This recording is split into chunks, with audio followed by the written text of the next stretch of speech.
Hey team, it's time for an Early Career Designer's portfolio review. I'm Megan Thomas, and I'm a senior UX designer with almost 10 years of experience in enterprise software design.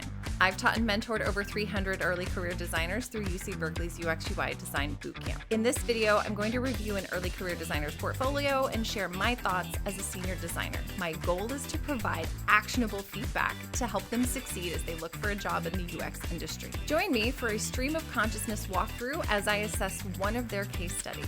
Remember, mine is just one opinion. Make sure to get multiple perspectives before making any changes.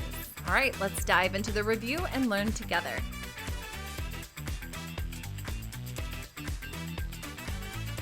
Hello again, friends. What am I?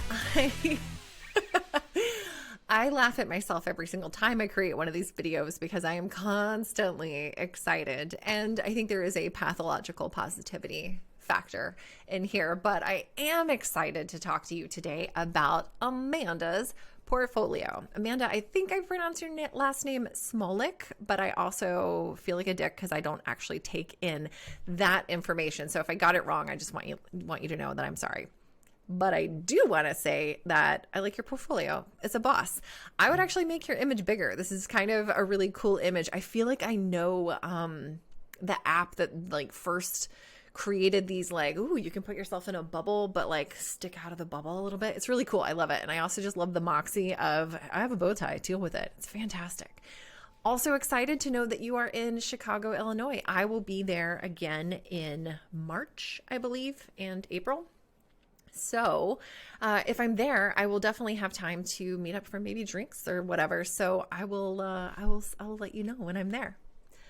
Amanda says they are a self-motivated and highly creative professional with experience in research, management, marketing, user experience, business, and branding. Okay, so it's not even a triple threat anymore. It's all of it.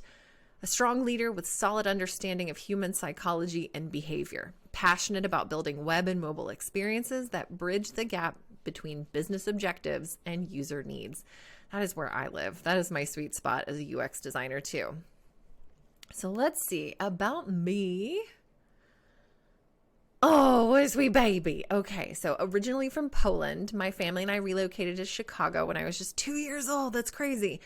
First thing I would say is if we're going to do this content at the top, it is totally okay to have your technical skills listed in centered text, but in order to make it just that much easier for someone to read a little bit more about you, I would make this left aligned text. It's just easier. It reduces the cognitive load of having to find that line beginning every single line. So just a thought. Throughout my career, I've held various roles in research, management, marketing, user experience, business, and branding. This is exciting, and you're reiterating what you had on the front page. I would probably break this up a little bit. I would even say when I discovered the realm of UX UI design, it immediately captured my attention. No, I'm obsessed about UX UI because it encompasses all of my passions. Just really throw it in there. Not just when I discovered it occurred to me, it found its way to my face. No, get in there, take it. Love this. I would also like to know what your doggo's name is, and it's rude that you haven't mentioned it yet. Okay. Recommendations also make those left aligned and make it easy to know who said what. So I would probably make this a little bit bigger of a title and then put who said it. Danny P. Babish, Career Foundry tutor, left aligned up here, bold, and then describe or let the recommendation flow from there. This is fantastic. If you have any more, if you've gotten any from on your LinkedIn, do that too. That's fantastic. This looks good. Home. Projects, resume, double check your link on that because that needs to be updated. We need to be able to, most of the people that come to your portfolio are probably going to come here from your resume. If they're a hiring manager and you've submitted yourself for a job or someone has submitted you for a job, they're probably clicking from your resume, but we can't guarantee that. So if they want to see your resume, maybe somebody's nosy. They've got your resume. They want to see if you updated your resume, see how frequently you make sure that the updates and everything is all touching the right links and stuff. So double check that. Got a good contact page. Oh, interesting. We have changed the layout entirely. Now I wonder what website I'm on. Oh, ooh, we'll see. Let's see projects. Okay, so it's the same website, just a different navigation. That's interesting. All right. Have you ever had a bad experience at a dog park? This is a responsive web app designed for users that want an alternative to dog parks. This is where I would love to see just a couple of bullet points about what should I, as someone looking to hire someone like you, I probably am a hiring manager with a specific need to fill, not just someone browsing early career designer portfolios, right? So I have a need on my team. Someone on my team needs to be able to do X, Y, and Z that someone else on my team doesn't have the skill for, or we're backfilling a role for someone who is leaving with some institutional knowledge. So help them pick which one of these they want to look at. They're not going to look at them all. Help them pick which one of these is going to be the best experience for them to get to know you and see whether or not you're going to be even worth taking a conversation with to find out if you're a good fit for the team. All-in-one digital garage, designing for users that want to control their vehicle all in one single application. I kind of want to know more about that. That's not really my space. So I'm like, oh, interesting. Digital garage. I have a Tesla and I use the Tesla app, but what other cars need an app? I'm not aware. So that could be interesting. And then we have making saving easy, helping users stay mindful. Motion design of a meditation app for users that have trouble relaxing and staying mindful in this hectic world. Yes. Also, this is good to know. I was wondering if this was UX Folio, but Adobe Portfolio. That's good to know. An app for users to monitor and track their savings goals in a fun and rewarding way. I'm going to choose the have you had a bad experience at a dog park? However, you ask a question here in this headline, but you don't have any other questions. I think I would keep it themed. So, not themed. What am I trying to say?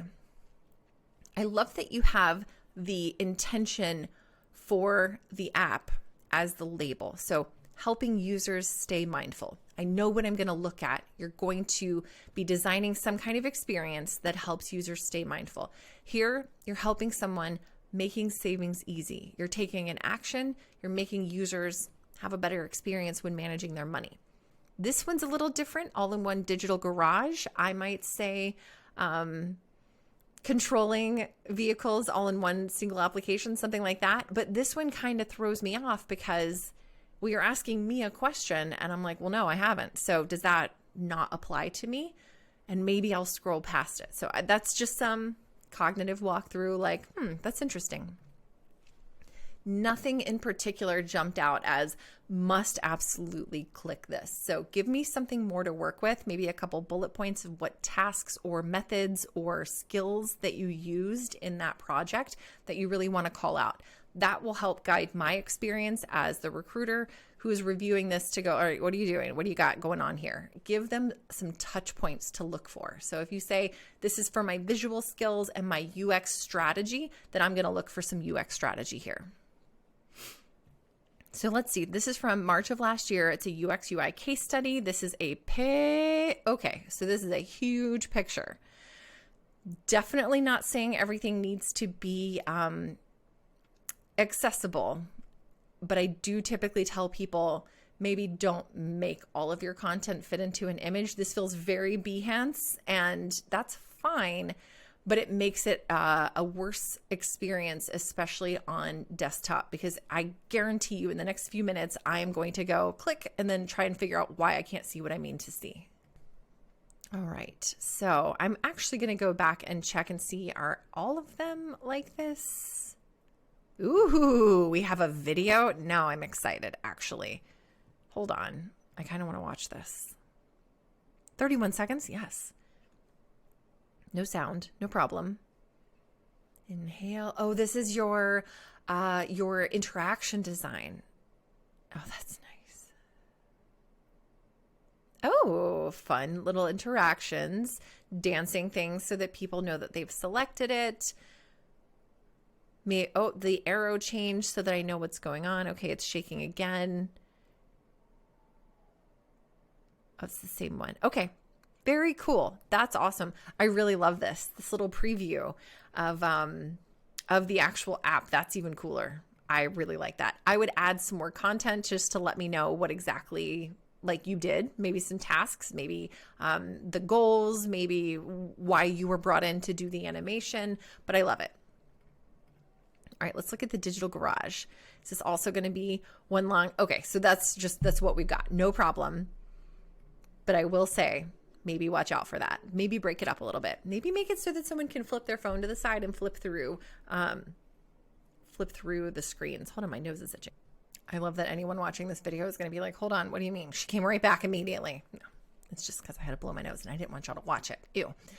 I would make this title a little bit bigger. I would make sure you don't have an orphan here at the bottom. And I would also left align that, make it bigger. Pup Pals is good to be big, but make sure that the user knows where they are on the page. I would even, if possible, add some sort of underscore so people know you're under projects.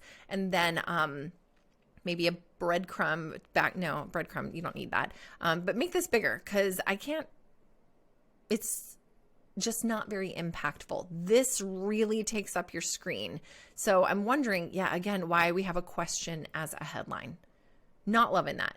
A location-based responsive web app. I do like this. This is good. All right, let's scroll. Problem statement. 66% of households in the US own a pet. Dogs are the most popular pet in the US.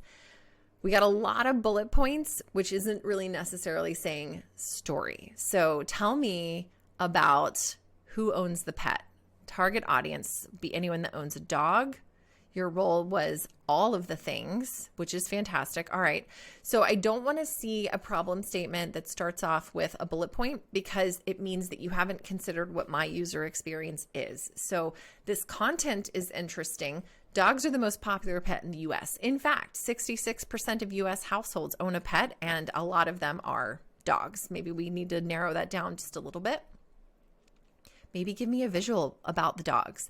18% of respondents out of how many? So that would be a really curious detail to bring up. You've given me 66% of US households have a pet and 18% of respondents. Did you survey 66% of 86.9 million homes? Like this feels like it's not totally related. They say their dog has been attacked at a public dog park. This is remarkably high. I really want to know the context because I want to know how many people said this. And is this an unreasonable number? Is this people all in downtown San Francisco? Is this all in people in rural Idaho? Like, I want to know a little bit more so that I can understand why this is remarkably high. It's almost 1 in 5 owners who have experienced an altercation in a space designated as a safe exercise area for their pets. 1 in 5 owners, again, out of how many? That is a really, it's kind of a salacious number. It's really shocking, but 1 in 5 owners does not correlate to the number of people that I personally know. So let me make sure that you have credibility in what you're telling me, that I know you've done at least some research. Tell that story a little bit more clearly. Chosen solution, create a local neighborhood dog meetup app where users can socialize without going to the dog park. Users can find senior dogs, puppies, or filter through many different options to find the best match. Users can now get to know a dog before they meet to make sure they're a good match. This is definitely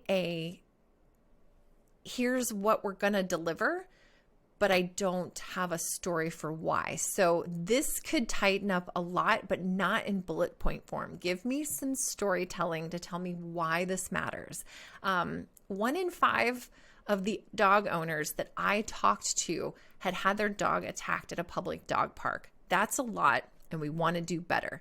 Solution. We want to create, we as the royal we, or you as a group, we think that a neighborhood dog meetup app where users can socialize without going to the dog park is the safest way for these owners and their loved pets to have a good experience while exercising. Tell me a story. Target audience, anyone that owns a dog. Fair, but that doesn't make me feel like you've done any sort of research. You've got some details, some bench research, a little bit of secondary research, but anybody that owns a dog is not very specific. I'd probably remove something like that because it's kind of obvious. If you don't have a dog, you should probably not be using this app. You're probably a creeper. All right, the approach. In this project, I wanted to create a location-based responsive web app for users to use on any device, including mobile, tablet, laptop, and desktop PC. Why? Tell me more about that, because typically when we have location-based responsive web apps, those are going to be more on a mobile device. And responsive web app, sure, it can be on a desktop, but people aren't typically, maybe based on your research they are, but I'd like to know if that is in fact the case. Are they on their desktop in order to look for dogs near them? Or are they like, oh, I'm taking my dog for a walk, let's see if anybody's around? So give me more context for why you decided this. My approach was to focus on the user and create a user-friendly app. Those are table stakes. Tell me more words other than user-friendly. Give me a different descriptor rather than just user-friendly. What makes it user-friendly? Is it user-friendly because someone can navigate it with one hand while being dragged down the street by their French bulldog, or their 3 French bulldogs? Who knows? It needs to be easy to understand. Again, that is part of being user-friendly. So easy to understand how. What are they navigating through? Simple design with fun and energizing color palette. I like that. Wanted to solve the user's problems by designing an app that will allow them to socialize their dog without going to a dog park. That is probably the first statement you should start with, and then kind of refine this. This could be 1, maybe 2 sentences, and they don't all need to be bullet points. This feels very utilitarian. My role, UX UI. Are these the things that you did? I don't think we need a visual for this. You could just put it, this is actually an appropriate time for bullet points. I observed the problems. I ideated problem solutions. I conducted a competitive analysis. I conducted usability testing. I created wireframes and prototypes. I conducted user interviews and developed user flows. Like, all of that doesn't need a visual. Empathize phase. All right, user research. Who's the user? What will the product do? What major goals and tasks will users want or need to accomplish, and why does the user need the product? Okay, this is interesting. I haven't really seen this yet before. Local dogs, filter through the dogs to find the best match. I mean, are you trying to find the dogs to find the best match? Are you also trying to make sure that owner is not a crazy person and is going to try and snatch your dog because yours is more adorable than theirs? I don't know. People are weird. So it feels like these are a real first throw. Like, I got my ideas down, but it doesn't give me a lot of essence of second order thinking. Like, what is the real ultimate goal? Are they hoping to just socialize their dogs, or are they also hoping to meet another human? Like, I'm curious because it's the humans that are going to use the app, not just the dogs. They will want to browse through local dogs, filter through options, and see local dog-friendly activities. Now, that's something interesting we haven't mentioned yet. Interesting. Need this product when traveling and wanting to find local dog-friendly activities or meetups. Now, this feels like something that could have been brought up right around the problem statement. This has not yet told me that this is a travel-friendly app, but it seems like this could be a travel-friendly or local app. So I'm wondering if this was a driving factor or if this was just part of the project brief and then you took it in a different direction and it's really just like for local stuff. Quantitative results. Interesting. If this is the only question, first I want to know quantitative results. So user research, tell me why you created this output. What is this and what was the meaning? And then the next thing is quantitative results. Tell me what you did to get these. Did you create a survey? How many people did you send that survey to? How many respondents did you have to that survey? I'm also very curious because this question, do you get anxious at dog parks with your dog, is an extremely leading question with only a binary response. And I'm very curious why you decided on that question and what you expected to find, and if your results were actually skewed by the fact that you asked very specifically, do you get anxious at dog parks with your dog? I mean, I get anxiety everywhere, so I would answer yes regardless. And I think sometimes, often, rarely, never, very frequently, those are some options that I would rather choose, and I would like to give someone the ability to tell me why. I'd like to know more about why. I want the qualitative responses that align with this. Would you benefit from a safer alternative to dog parks? 95% is a lot. However, would you benefit from a safer alternative to dog parks? Opens up more questions. Is it unsafe at the dog park because of aggressive dogs and you have a very small dog who is very afraid? Is it a bigger dog park and you have a small dog? Is it a small dog park and you have a big dog? Is it because other people are unsafe? Is it because people are near to an area where there is drug use and or sales? Are there things that are trash in the dog park that don't feel safe for your animal? Is it you that doesn't feel safe, or is it your dog that's not safe? I know that the context is in the dogs being attacked, but would you benefit from a safer alternative is very open to interpretation. What if that dog parks that are near you just don't have adequate lighting, so you don't feel comfortable there past 4 p.m.? This is not answerable from these questions, which leads me to wonder how much research you did and if you put a lot of effort into it, because someone should have reviewed these questions to let you know, hey, there's some follow-up that you need in order for this quantifiable data to be useful. Have you gotten attacked at a dog park before? You got 90% says yes. Have you gotten attacked at a dog park? Were you a person being attacked by a dog? Were you a person being attacked by an unleashed dog? Were you a person being attacked by another person? Was your dog the thing being attacked and not you? Like, this is untrustworthy data at this point. And it's giving me some questions about how valid your solution can be if the questions that you asked were just validating maybe your gut feeling or how you wanted those results to guide you. All users cared about their dog's safety and wanted other options for play other than dog parks. It feels like we had a solution in mind and we're getting data to support that solution. And that's not adequate research. Most users were anxious when taking their dog to a dog park with a ton of unknown dogs. What's a ton of unknown dogs? What does unknown mean? You've only ever seen them or you've never seen them before in your life. And now we're wondering about the travel thing. Is this because you're in a new location? Your dog's already going to be like, what's going on here? Because it's unfamiliar. So I have questions. Okay, so users mentioned they did not feel safe at dog parks due to the large number of unknown dogs here. These are not the key insights necessarily derived from this quantitative results. So I would maybe revisit that research. I would tighten that up a lot to make sure that, are we actually solving a problem that has been spotted, or more likely, because I think I know where this prompt came from, is this more likely due to I need to build a travel app and I just picked a direction? Totally fine. But if this is like your best work, you've got it at the very top of your portfolio, then this should be the strongest work that you have in your portfolio. And I don't think this is really lending credence to what you've learned.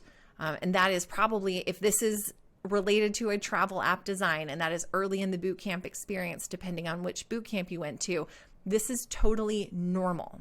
This is totally expected. You're essentially like dumped off to go create a travel app without a whole lot of guidance on how to do it well. If you have the time, I would revisit some of this. Competitor analysis. Give me context. You've got headers here with no context. So I am meant to assume how you set up your competitor analysis. Were you looking at strengths, weaknesses, opportunities, and threats? Were you looking at just general feature design? Were you looking at onboarding? Tell me more, anything about how you set up your competitive analysis, why you did it, and what you intended to learn and how it helped you make your next decision. So you've got Meetup, you've got some emulate stuff, redesign. I guess if you were going to redesign Meetup, these are the things that you would do. I will keep that in mind when designing my web app. I will make sure my app is user-friendly and easy to navigate. Sure. User flow on Palmates was easy to understand and navigate. I'll make sure to keep this in mind when designing my app. It's not necessarily helpful. I will make sure Pup Palace has icons that are labeled. See, that I like, that I appreciate. So the define phase. We are jumping into user personas. So goals and frustrations, but this is not a user persona. This is part of a user persona. So a user persona, first I would give some context. Why did I create these? What was the intention for them? Why am I showing you my output of creating a user persona? What is the intended outcome of creating a user persona? Did it help you design your app better, or did it just help you document what goals and frustrations could be and put a human face to them? It's totally fine to do either of those, but give context so that the hiring manager doesn't have these expectations and not have them met, because this isn't really a user persona. Dog-friendly spots that are local, one-on-one dog meetups, find a best friend for your dog. I want to see a dog wedding. Frustrations and goals. Sabrina, John, we've got 3 different user personas, but I'm guessing that these are all the same. This is actually, you could create a behavioral archetype and accomplish all of this and not have any of these fake user personas in here. Yeah, that's going to be for a new city, matching with different filters. Yeah, these are essentially the same thing. They have different desires, but they have to accomplish the same thing. I'd like to meet other people with dogs to meet up, maybe make some best friends. Ideate. And here we go with another visual, another output with no context. Not having context is literally, I'm just sorry. I am laughing because I'm like, what kind of analogy could I make? And then the analogy I went with was food, and that's not helpful. So we're going to tell that part of my brain for a minute. And I'm going to say, imagine you're the early career designer who gets a project brief dropped on your desk. We're going to visualize that we're in an office, and you get something dropped on your desk and they ask you to create an app, but nobody actually gave you any instructions. They just gave you a bunch of pictures, ideas, inspiration, thoughts, whatever, but it's just like word barf. It's just a big document of not that much. And now you have to scramble to figure out, okay, well, what do you mean you need an app? Do you need a phone app? Is it a tablet app? Do you just need to be able to go to a website anytime? I have questions. That's what you're doing here when you're giving me a headline and a sub-headline and no body text, no context. This is not a helpful visual unless you tell me what I'm looking at. So I want to see a description. I created a user flow for a person who is trying to accomplish X, and they're doing so with this. So what am I doing on this website? Is this the start page? Then why is info and event up here? So give me an understanding of the flow that I'm looking at. Otherwise, you have just created a diagram with no instructions. Design fades. After looking at the jobs to be done, wait a second, jobs to be done, user stories and wants and needs. All right, I think I've got some goals and frustrations, but I didn't see any wants and needs, and I didn't see a user story, and I certainly would love to know the jobs to be done. So if you're talking about jobs to be done, I need a header above this that says JTBD, jobs to be done, and then list out the jobs to be done. I'm not sure you're using that term correctly because you have not mentioned it anywhere else. So what are the jobs that need to be done? It might be when I travel to a new location, I want to find a local dog-friendly spot. I'm currently traveling and I would like to find a dog-friendly spot. That's my job to be done right now. Is that the job to be done on the app? Not totally certain. I am not well versed in jobs to be done. I have a general understanding. What if the hiring manager and recruiter needs to know what that is and you've given no context? So more details. Started sketching some low fidelity screens, tested them on my users. You tested them with your users to make sure the flow was right and the app was easy to understand. What'd you learn? You said, I did testing with users to make sure the flow was right. How many people did you test the flow with? What flow did you send them through? Was the app easy to understand? How did you ask questions in order to determine that? Give me more. Oh, hey, we've got usability testing. I set this up with 6 users and I wanted to make sure that they could accomplish this. Here's what I had them test. They signed up for the service and then looked for a dog to connect with. Like that the flow was easy to understand and navigate through tells me nothing. I need to know who you tested with, what they were asked to do, and their task success rate. Were they all able to accomplish it? How many clicks were there? How many friction points did you find? The welcome page was missing certain elements that were important for the app to flow properly. Why would the app not flow properly if the welcome page was there? That tells me it's not something wrong with the welcome page. It's actually something going on with the user flow. Buttons were confusing, which then added more detail and or hover details, take an O out. What was the confusing part about the button? How did you test that? Did you add an icon? Did you add a better label? Did you change the effect? Definitely want more details about that. Love that you got your idea validated. That's good. Mid-fidelity after usability testing, constructive criticism. And with that information, what was the criticism? God, that is actually a fantastic thing to call out, and no one does it. No one lets us know what that constructive criticism was. And I'm telling you, that is brave. I would love to see it. Here's the criticism I got. That was painful to receive.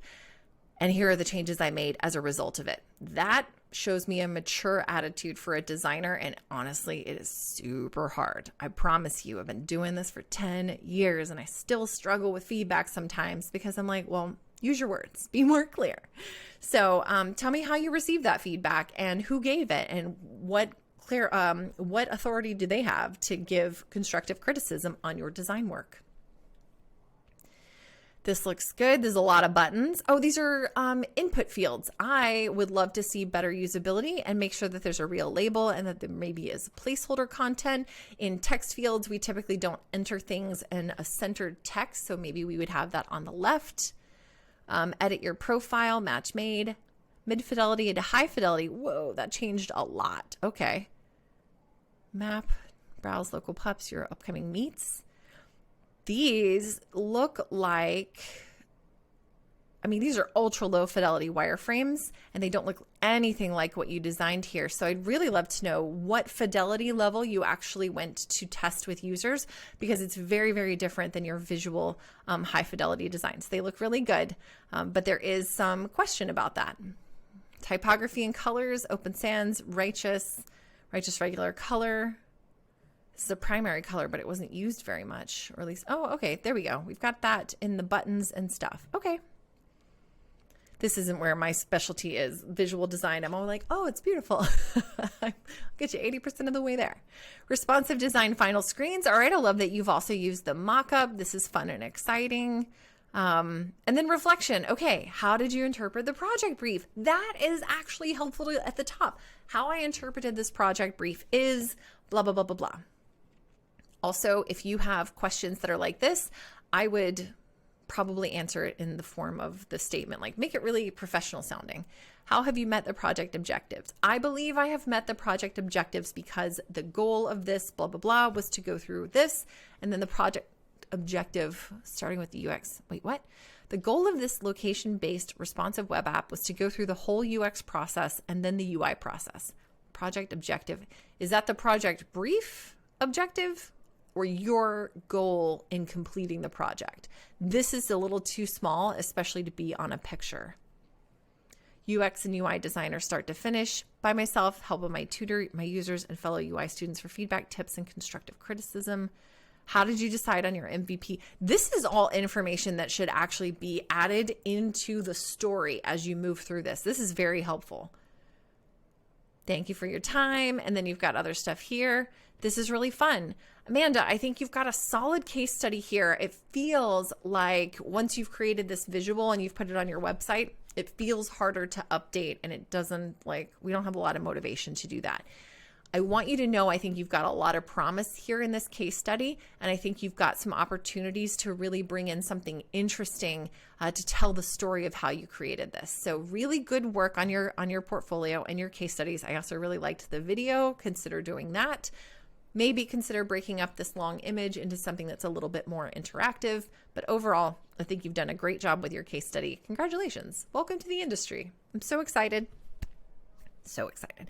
Thank you for giving me the opportunity to look at your portfolio. I genuinely appreciate it. And I hope the feedback was, again, constructive and helpful and helps you grow as a designer. That is my only intention with this. Thank you for trusting me, and thanks for everybody for watching. Please drop some feedback for Amanda. Give her some claps. Clap it up for Amanda for being brave enough to put her portfolio out here. And I will see you on next week's portfolio review. Thanks and bye-bye.